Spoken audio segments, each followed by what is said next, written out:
Vamos a ir a la palabra del Señor entonces esta mañana. Hemos estado preparándonos para el mes de agosto, hablando sobre hay esperanza en Jesús.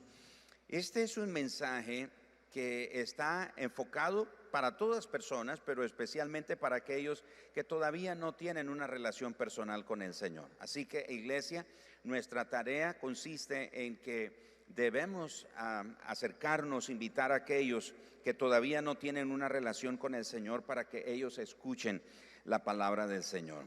Y abran sus Biblias en el Salmo 51. Vamos a tener listo esa escritura ahí porque en un momento la vamos a usar. Y quiero hablar hoy un tema, y no se asuste con este tema, lo titulé de esta manera: si ya no quieres tu vida, entonces regálala. Si ya no quieres tu vida, entonces regálala. Alguien dijo esto muy interesante, y escúchelo bien: nuestra vida es el regalo de Dios para nosotros. Nuestra vida es el regalo de Dios para nosotros. Lo que hacemos de ella es nuestro regalo para Él. Lo voy a repetir: nuestra vida es el regalo de Dios para nosotros. Lo que hacemos de ella es nuestro regalo para Él. Es interesante ese pensamiento porque nuestra vida precisamente es eso, un gran regalo, un gran beneficio que tenemos de parte de Dios. Pero cómo usamos nuestra vida, cómo vivimos, es lo que es el regalo que nosotros le presentamos al Señor. Un pastor, déjenme contarle esta historia. Un pastor conoció a un joven que trató de quitarse la vida. Y alguien lo encontró justo a tiempo antes de morir y lo llevaron a la sala de urgencias o de emergencia, y deprisa lo atendieron los médicos y lograron succionar una sobredosis de pastilla para dormir. Si no lo hubieran llevado a tiempo, él hubiera logrado su objetivo de quitarse la vida. El pastor lo fue a visitar al hospital, habló con él, oraron juntos y finalmente este chico se recuperó. Pero interesantemente, un año después, él trató de matarse de nuevo. Esta vez tomó una escopeta y se disparó en la cabeza, pero falló, solamente volándose un pedazo de la cabeza. Cuando el pastor lo llegó a visitar al hospital nuevamente, lo encontró con su cabeza llena de gasas y vendas que parecía un hisopo gigante. Así que el pastor se sentó y razonó con este joven con estas palabras: o tienes mala puntería, o Dios está tratando de decirte algo. O tienes mala puntería, o Dios está tratando de decirte algo. Y el pastor le preguntó al joven: ¿no crees que es tiempo de escuchar? Y a continuación se desarrolla el siguiente diálogo que quiero leerles. Es que, murmuró el joven, yo ya no quiero estar aquí. ¿Tú realmente deseas morir y quitarte la vida, verdad?, le preguntó el pastor. Sí, dijo él, no me queda nada por lo que quiera vivir. El pastor le dijo: entonces muérete. Él dijo: no se supone que usted diga eso porque usted es un pastor. Sí, pero soy honesto, le dijo en respuesta, solo muérete. Él, el joven, titubeó y luego respondió: lo intenté, pero fallé. Bueno, le dijo el pastor, la próxima vez te ayudo. Y el joven le pregunta: ¿qué quieres decir con que me ayudarás? ¿Trabajas para el doctor Jack Kevorkian? Entre paréntesis, Jack Kevorkian fue un médico, pintor, político, músico y activista estadounidense que ocasionó una controversia por la aplicación de la eutanasia a 130 pacientes en Estados Unidos. Y su lema era: morir no es un crimen. En 1999, el doctor Jack Kevorkian fue sentenciado a una pena de 10 a 25 años de prisión por homicidio, pero fue indultado por razones de salud en el año 2007. En 2011 él falleció. Pero este joven, cuando el pastor le dice: la próxima vez que intentes quitarte la vida, yo te ayudo. Por eso él le pregunta: ¿acaso trabajas para el doctor Jack Kevorkian? Continuemos con el diálogo que está ocurriendo ahí en el hospital entre el pastor y este joven. Te diré algo. En vez de tanto tratar de quitarte la vida, le dice el pastor, ¿por qué no la regalas? ¿Por qué, si realmente no quieres esa vida y en vez de intentar quitártela otra vez, ¿por qué mejor no la regalas? Y él pregunta, ¿quién querría mi vida? Dios la quiere, le respondió el pastor. Así es como renuncias a tu vida. Haz un compromiso de darle a Él tu vida y de rehusarla, de tomarla de vuelta o de regreso, porque igual no la quieres. Bueno, no, dijo él, realmente no quiero mi vida. Entonces dásela a Dios. Es como las cosas que ya no quieres de tu casa, las das a la caridad. Solo que esta vez entregas tu vida completamente, no a la caridad, pero a la bondad de Dios. Y pregunta el joven, ¿y eso es igual que morir? Mañana vuelvo, dijo el pastor, y te diré cómo regalar tu vida. Mientras el pastor se iba del hospital, el joven lo llamó y le dijo, me gustaría hacer eso de lo que usted me ha hablado. Al día siguiente se encontraron, el pastor oró con este chico y él le dio su vida a Jesús. Él le regaló su vida a Jesús. Dijo, Señor, yo no quiero esta vida, ya no quiero esta vida. Me he querido quitar la vida, así que te entrego mi vida. El pastor cuenta que a los meses siguientes este hombre se recuperó milagrosamente, se recuperó físicamente, creció inclusive espiritualmente, abandonó su vida y sus deseos de suicidio y los puso a los pies de Jesús. En la actualidad, este joven que intentó quitarse la vida 2 veces, hoy sirve como misionero con su familia en el Japón. Por eso le titulé a este pensamiento, si ya no quieres tu vida, entonces regálala. Si ya no quieres tu vida, si estás cansado, estás hastiado de tu vida, entonces regálale tu vida a Dios. Ahora, el único que puede salvarte de cualquier tipo de aflicción que provoca el pecado y las circunstancias de la vida, el único que te puede salvar de ellas es Dios. Y muchas veces Dios se encargará de alejarnos de la gente que está a nuestro alcance para quitarnos la tendencia de apoyarnos en la gente y realmente solo nos podamos apoyar en Él, porque como seres humanos tenemos esa tendencia de apoyarnos en la gente. En cualquier momento de necesidad tenemos esa tendencia de apoyarnos en la gente, de depender de otros en vez de depender de Dios. Cuando te das cuenta que tu pecado te ha causado una caída tras otra caída, porque eso no sucede. Por causa del pecado, nuestra vida cae una y otra vez, una y otra vez. De manera entonces que cuando te das cuenta o cuando te enteres de que has caído, que el pecado ha causado una caída en tu vida, te podemos dar este consejo. Deja siempre que Jesús y no el diablo trate con tu pecado. Permite que sea Jesús el que trate con tu pecado. No permitas que sea el diablo el que trate con el pecado que te ha caído, te ha hecho caer una y otra vez. Porque si dejas que el diablo trate con tu pecado, entonces él te va a confundir. Él te va a traer culpa, él te va a traer condenación. Pero si dejas que Jesús trate con tu pecado, Jesús te dará su perdón. Jesús te dará su gracia. Jesús te dará esperanza que has perdido. Es interesante entonces cómo el ser humano, por causa del pecado, caemos una y otra vez en el pecado. Pero cuando caemos una y otra vez en el pecado, tenemos la tendencia, en vez de darle nuestra vida a Dios, en vez de darle nuestra vida que ha caído y que se ha ensuciado tantas veces con el pecado, tenemos la tendencia de dársela al diablo, de confiársela al diablo en vez de confiársela a Dios. Pero el diablo se encarga de traer culpa, de traer condenación, pero Jesús nos da una nueva vida. Ahora, ¿cómo podemos caer en esa trampa del diablo? ¿En cuál trampa? En que Usted lo nota, inclusive esto ocurre con los creyentes, con los que decimos ser cristianos.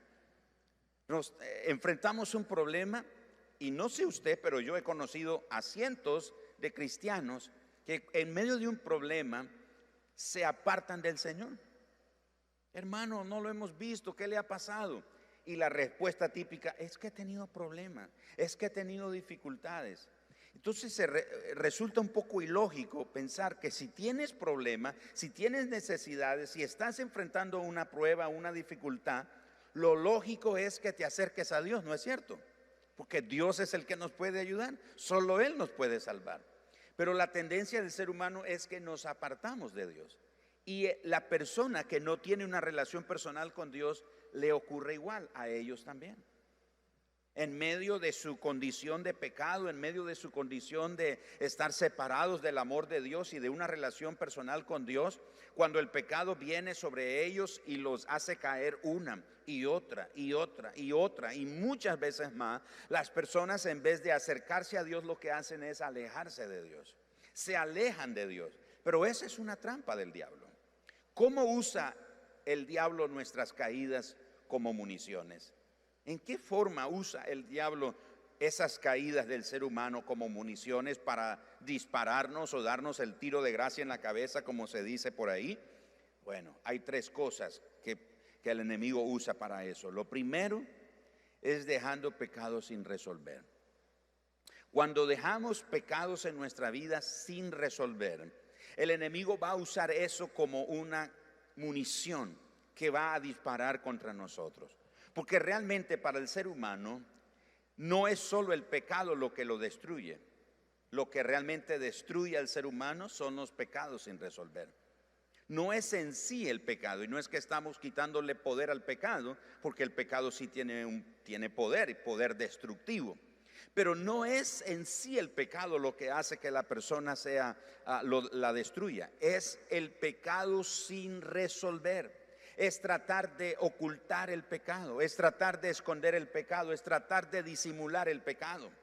Así que los temas sin resolver no se aclaran automáticamente, ni si se dejan sin atender, al fin se van a podrir y van a causar un mayor daño. Es como una infección en alguna parte de nuestro cuerpo que la dejamos sin atender.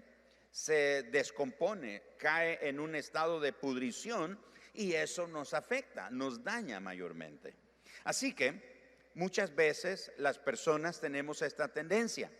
Es que el tiempo curará el dolor, el tiempo curará la herida, el tiempo me ayudará a olvidar las cosas que me han pasado o que me han sucedido o que he tenido que vivir con otras personas o las decepciones que he tenido que vivir en la vida. El tiempo se va a encargar, el tiempo lo va a curar. Ese es un error muy grave. Cuando dejamos pecados sin resolver en nuestra vida, el enemigo los va a ocupar contra nosotros. Será una munición del diablo contra nosotros y nos estará disparando una y otra vez para dañarnos, para mantenernos en culpa, para mantenernos separados del Señor. Lo segundo, o la segunda munición que Satanás usa, es cuando nos estamos excusando del pecado. En otras palabras, nunca asumimos la responsabilidad, y esto es desde el principio. Cuando Adán y Eva pecaron en el huerto del Edén, cuando Dios vino y le dijo, ¿dónde estás? Y Adán, en vez de asumir su responsabilidad, dijo, Señor, la mujer que me diste, ella me dio de comer. Y el Señor le pregunta a la mujer, ¿qué fue que hiciste?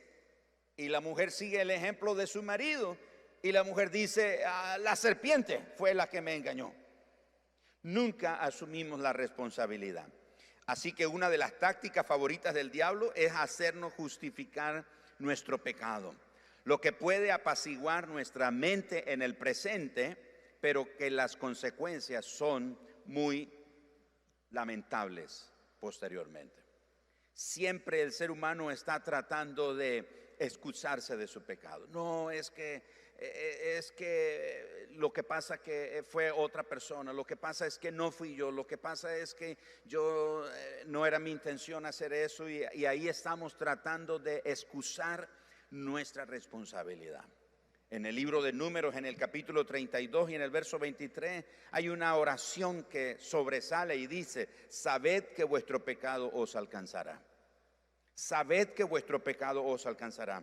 Podemos estar seguros que nuestro pecado emergerá y no podremos escapar a las consecuencias de ese pecado, a las consecuencias desgarradoras que el pecado provoca en el ser humano. Porque el enemigo entonces nos va a incitar a que nos estemos excusando. No, eso no fue mi culpa. No sé a cuántos conductores les ha pasado.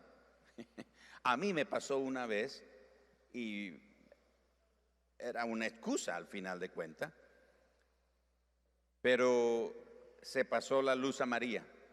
¿Cuántos se pasaron la luz amarilla alguna vez?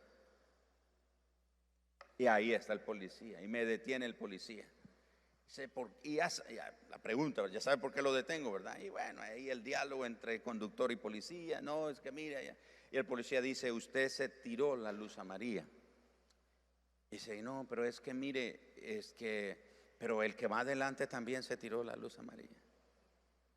Es más, el que acaba de pasar se tiró la luz roja. ¿No es cierto? Pero el policía dice: no, pero es que estoy hablando contigo. Tú te tiraste la luz amarilla y te tengo que multar por eso. Y uno trata de sacar sus argumentos y esto. Y una vez me estaba aquí por el área de la subasta. Había antes un semáforo peatonal. Estaba el semáforo normal y el semáforo peatonal. Yo vengo en un carro que andábamos rentados en ese tiempo, y el semáforo peatonal pone luz roja y yo me detengo. Pero veo por el espejo retrovisor que viene una camioneta y yo veo, este tipo no está viendo. Y se detuvo en el carro y dañó toda la parte del valijero del carro. Ahí se detuvo. Y el policía enfrente. Ya vino el policía y comenzó. Y se baja el joven de la camioneta y dice: qué barbaridad, yo pensé que te ibas a tirar la luz roja. ¿Cómo? Y delante del policía: ¿cómo se va a tirar la luz roja? Dice el policía. Pues que tiene que esperar ahí. Y ahí el muchacho estaba tratando de dar su excusa de por qué él se había tirado. O sea, él dijo que él me chocó porque yo no me tiré la luz roja. Los seres humanos somos así. Tratamos de excusar nuestro pecado para nunca reconocer, para nunca admitir que necesitamos de Dios. Lo tercero que el enemigo usa es un autocastigo, o sea, castigándonos a nosotros mismos por el pecado. Así que cuando hacemos eso, le permitimos al diablo tratar con nuestro pecado como una autocondenación. En vez de arrepentirnos, nos golpeamos el pecho tratando de inducir alguna clase de castigo para expiar nuestro mal o nuestro pecado. Pero el diablo nos regala o usa esa munición, trayendo sobre nosotros esa autocondenación. Y Señor, perdóname, es que yo soy así, soy culpable, no merezco tu amor, no merezco tu perdón, no merezco tu gracia, etcétera, etcétera. Pero en vez de arrepentirnos y decir: Señor, he pecado, estamos ahí solamente autocondenándonos. Sí, perdóname, Señor. Y él sabe, el enemigo sabe que cuando nosotros estamos en ese estado de autocondenación, nuestra relación con Dios, nuestra comunión con Dios se rompe.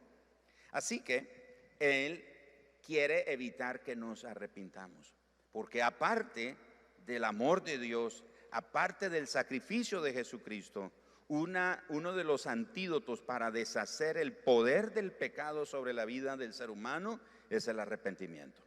Arrepentimiento no es lo mismo que remordimiento. Arrepentimiento es darle la espalda al pecado y volvernos a Dios.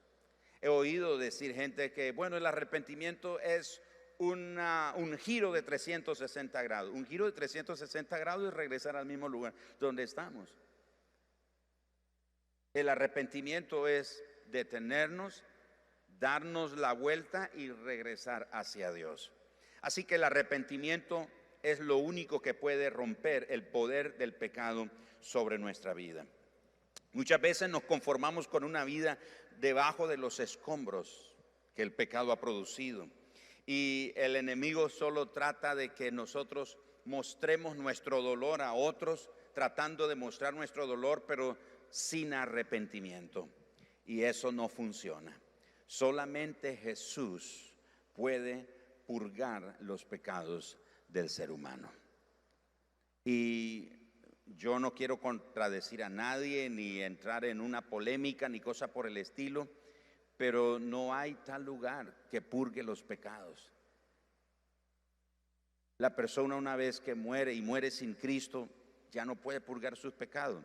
Si existiera un lugar para purgar, limpiar los pecados, no tiene sentido el sacrificio de Cristo. Si hubiera un lugar donde después de muerto uno puede ir y lavar los pecados, en vano vino Cristo. Para nada sirve el sacrificio de Cristo. Pero no hay otra manera, no hay otro vehículo, no hay otro camino, no hay otra opción para ser limpios. Solo por el sacrificio de Jesús con su preciosa sangre. Es la única manera. No hay otra manera. De manera entonces que el enemigo va a usar esas tres municiones o esas tres cosas en nuestra vida como municiones. Va a tratar de mantenernos a nosotros en autocastigo, excusándonos de nuestro pecado, dejando pecados sin resolver, es decir, sin arreglarlos con Dios. Ahora sí vamos al Salmo 51, porque el Salmo 51 nos revela lo contrario de esta situación. ¿Qué pasa en el Salmo 51? Todos conocemos, es un salmo escrito por David, el gran rey David, un hombre que era conforme al corazón de Dios. Pero el rey David, todos conocemos que cometió el pecado de adulterio y cometió el pecado de homicidio. Mandó a matar a un hombre que era el esposo de la mujer con la que él cometió el adulterio. Todos conocemos esa historia. Pero en este salmo encontramos las tres municiones que el enemigo usa. Primero, David quiso dejar el pecado sin resolver. En otras palabras, trató de esconderlo y dejarlo ahí. El tiempo lo va a borrar. Nadie se va a acordar de eso. Entre menos hable de ese asunto, entonces quiere decir que está resuelto. Porque David toma a esta mujer que no es su esposa, es la esposa de uno de los valientes de él, de un hombre que murió creyendo en la integridad de su rey, Urías. Y cuando David se da cuenta que Betsabé está embarazada, que él la embarazó, entonces manda a traer al esposo para que duerma con ella y la esposa diga: ¡ay, estoy embarazada! ¡Qué sorpresa! Y dice: bueno, durmió con su esposa, entonces ese bebé es de él, pero era de David. La escritura enseña que Urías, después de cenar en el palacio, el rey le dijo: váyase a dormir, váyase a su casa. Y luego le dicen a David: Urías está durmiendo ahí en la puerta del palacio. ¿Pero por qué? No está funcionando mi plan. Lo manda a traer, lo emborracha. Dice: ahora váyase a dormir con su esposa. Y le vuelven a traer noticias a David diciéndole que Urías no se fue a dormir con su esposa. Dice: Urías, ¿pero por qué no vas a dormir con...? Y dice Urías: porque como yo en un tiempo de guerra voy a estar durmiendo con mi esposa cuando mis soldados están en el campo de batalla. Yo no puedo hacer eso, dice. Entonces David prepara una carta al general que está en el campo de batalla y dice: mándenlo en lo más recio de la batalla, envíenlo adelante, y cuando él esté ahí en lo más recio de la batalla, apártense de él, déjenlo solo para que lo maten. Y así muere Urías Eteo. Nadie supo, nadie sabía lo que estaba pasando, solo David. Y David deja el pecado sin resolver, lo deja ahí. Pero encontramos algo interesante en la vida de David. Es que además de que lo deja sin resolver, David trata de excusar su pecado, escondiéndolo, tapándolo, dejando de hablar de él. Y David en algún momento sabía en su condición que él había pecado, que había fallado contra Dios. Y no es sino hasta que el profeta Natán viene delante del rey. Nosotros leemos esa parábola o ese momento cuando el profeta Natán viene a hablar con el rey David, y nosotros pensamos que el profeta viene y le da de un solo el mensaje. El Natán la pensó, porque imagínate, confrontar al rey con su pecado no era fácil. O sea, el rey podía tomar la decisión de decapiten a este abusivo que viene a acusarme de este pecado, como sabe él. Y Natán le cuenta una historia, una parábola que revela el corazón tierno de David a pesar del pecado. Cuando David escucha que un hombre que tenía muchas ovejas le quitó la única oveja que tenía a un hombre, David se levanta y dice: ¿cómo es posible que ese hombre haya hecho? Ese hombre merece morir, ese hombre merece el castigo, el peso de la ley debe caer sobre él, etcétera, etcétera. Y el profeta Natán le dice: ese hombre eres tú. Y en ese momento llegamos al capítulo 51 de Salmo. Acompáñenme. Ahora David ya está tratando el asunto del pecado, ya no lo está dejando sin resolver. Ahora ya no está excusándose, ahora ya no está aceptando la condenación que el diablo le estaba trayendo. Ahora vemos que David dice, Salmo 51, verso 1, ten piedad de mí, oh Dios, conforme a tu misericordia, conforme a la multitud de tus piedades, borra mis rebeliones. Lávame más y más de mi maldad.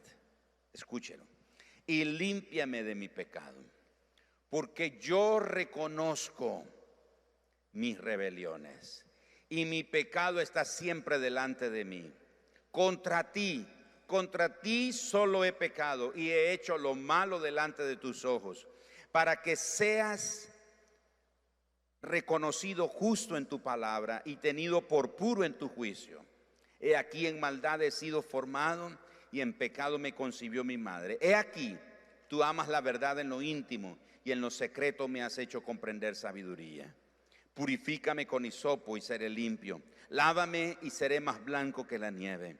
Hazme oír gozo y alegría y se recrearán los huesos que has abatido. Esconde tu rostro de mis pecados y borra todas mis maldades. Crea en mí, oh Dios, un corazón limpio y renueva un espíritu recto dentro de mí. Y no me eches de delante de ti y no quites de mí tu Santo Espíritu. Vuélveme el gozo de tu salvación y espíritu noble me sustente. Y el verso 17, los sacrificios de Dios son el espíritu quebrantado. Al corazón contrito y humillado no despreciarás tú, oh Dios. Encontramos entonces la otra cara de la moneda.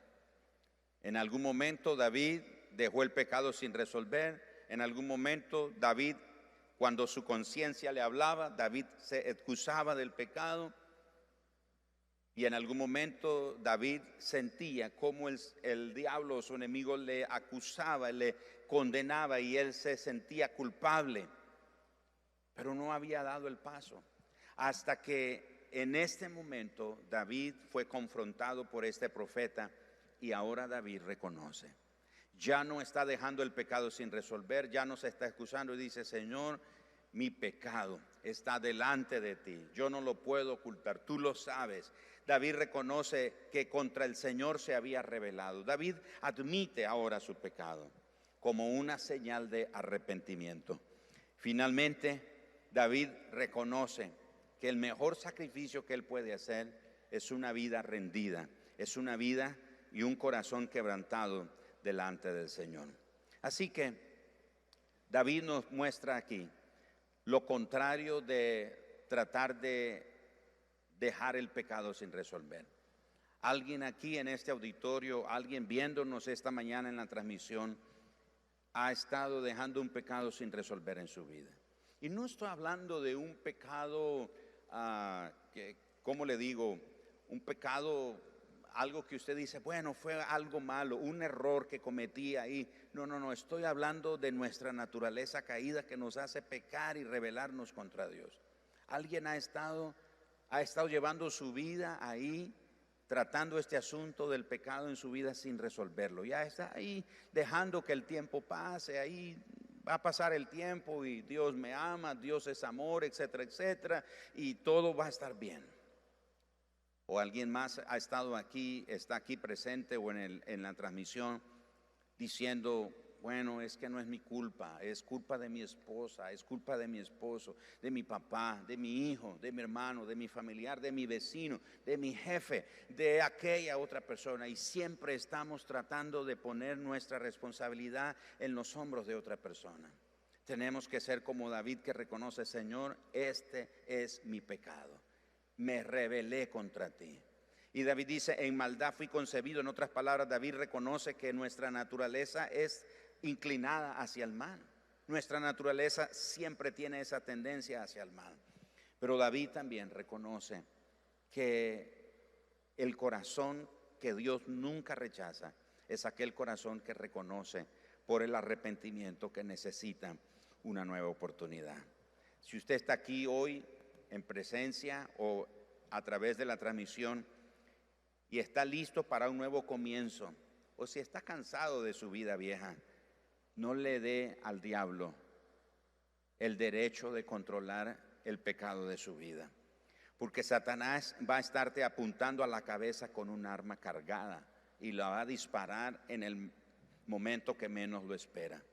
En cambio, si le das a Dios tu vida, si le das los pedazos rotos, los sueños quebrados y las esperanzas destrozadas, Dios es capaz, Dios es poderoso para transformar eso, esa caída, ese dolor, esa desesperanza, esa angustia, esa necesidad que solo Él puede satisfacer. Él es poderoso para cambiarla. Si usted no está a punto inclusive de quitarse la vida, la invitación continúa también permanente para usted. Alguien puede decir, bueno, yo no estoy como ese muchacho que se quiere quitar la vida. Bueno, la invitación permanece igual. Dele a Dios su vida. Entrégale a Dios tu vida. Si no sabe qué hacer con su vida, hay gente que está en el punto que quizás no se quiere quitar la vida, pero no sabe qué hacer con su vida. No sabe qué hacer con su futuro. No sabe qué hacer. Dice, bueno, aquí estoy, pero no sé para qué vivir. No sé para qué insistir. No sé para qué estoy viviendo. No le encuentro sentido a mi vida. No le encuentro esperanza. No le encuentro futuro. No le encuentro sentido a mi vida. Dale tu vida a Dios. ¿Sabes por qué debes darle tu vida a Dios? Porque solo Él reconoce el verdadero valor que tiene tu vida. Porque tu vida tiene el precio de la sangre de su Hijo. Tu vida tiene el precio de la vida de su Hijo. Satanás no valora tu vida. ¿Sabes por qué Satanás no valora tu vida? Porque él te insta a que la devalúes. Él te insta a que la destruyas con vicios, con adicciones, con pecados, con maldiciones. Eso es lo que él hace. Pero Dios valora tu vida. Él conoce el verdadero valor de tu vida. Él conoce el verdadero valor lo que significa tu vida, porque Él sabe el sacrificio que su Hijo hizo en la cruz del Calvario por ti. Alguien aquí, esta mañana, de verdad necesita darle su vida a Dios. Y dice, mire, estoy como ese chico que tal vez no es que me quiero quitar la vida, pero no me gusta mi vida, no quiero estar aquí, no quiero seguir aquí. Estoy frustrado por las cosas de la vida, porque no me gusta la familia en la que nací, no me gustan las cosas que me han pasado a lo largo de mi vida. Estoy cansado de esa vida, no estoy a gusto, vivo porque tengo que vivir, pero no tendría problemas si dejara de morir o tuviera que morir más bien. Tengo que decirle, que Dios conoce el verdadero valor de tu vida. Si no sabe qué hacer con su vida, entréguele su vida a Dios. Por eso titulé este pensamiento: si ya no te gusta tu vida, entonces regálala. Si ya no sabes qué hacer con tu vida, entonces regálala, entrégala. Deja que Dios le dé el verdadero propósito que tiene para ella. Deja que Dios le dé forma al plan y al diseño que tiene para ti. La Biblia dice en el Salmo 139 que nuestro embrión vieron sus ojos, y dice, y en su libro estaban escritas todas aquellas cosas, sin faltar ni una de ellas. En otras palabras, Dios ha escrito un plan y un propósito para cada una de nuestras vidas. Y la única manera que ese plan y ese propósito se cumpla es cuando nosotros nos rendimos a Él. Es cuando le entregamos nuestra vida a Dios. Así que alguien aquí esta mañana necesita entregarle su vida a Dios. Y digo necesita, no digo debe, porque no es un deber, es una necesidad. Es una necesidad darle nuestra vida a Dios. Quisiera hacer una oración esta mañana e invitar a cualquier persona que esté aquí. Y mira, yo no sé si tú incluso tienes tiempo de venir a esta iglesia, pero si nunca has hecho la decisión más importante de tu vida, de ofrecerle tu vida, de dedicarle tu vida a Dios, hoy es el día. Como dice la Escritura en el libro de Hebreos, hoy es el día aceptable. Hoy es el día de salvación. Hoy es el día que puede llegar al punto de un antes y un después. Tu vida. Tu vida, recuerda, es el regalo que Dios te dio. Pero cómo uses tu vida, cómo llevas tu vida, es el regalo que tú le das a Dios de regreso.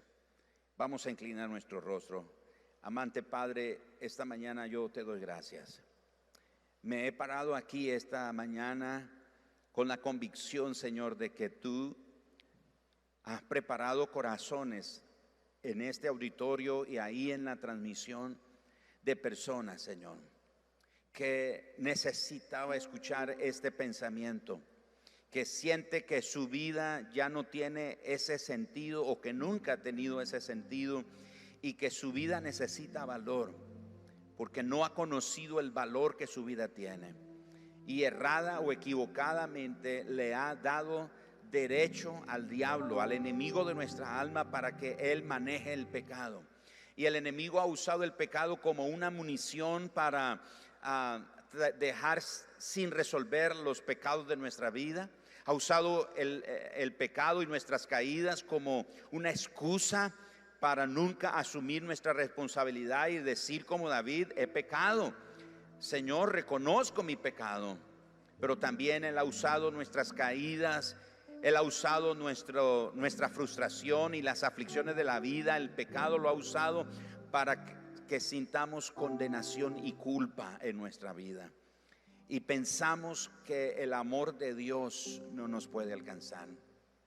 Como dice esa canción que muchas veces cantamos aquí: Señor, tu amor es tan grande que no hay montaña que tú no puedas escalar por nosotros, Señor. No hay muro que tú no puedas derribar para alcanzarnos, Señor. No hay desierto que tú no puedas atravesar y que tu amor nos alcance, Señor. No hay profundidad tan honda donde pudiéramos estar por causa del pecado que el brazo de tu amor no nos alcance ahí, Señor. No hay lugar donde pudiéramos estar, Señor, en culpa, en condenación, en dolor, en vergüenza, en aflicción, en quebranto, en maldición, en lo que sea, que el poder de tu amor no venga sobre nosotros y nos rescate. Padre, esta mañana los que estamos aquí hoy queremos entregarte nuestra vida otra vez.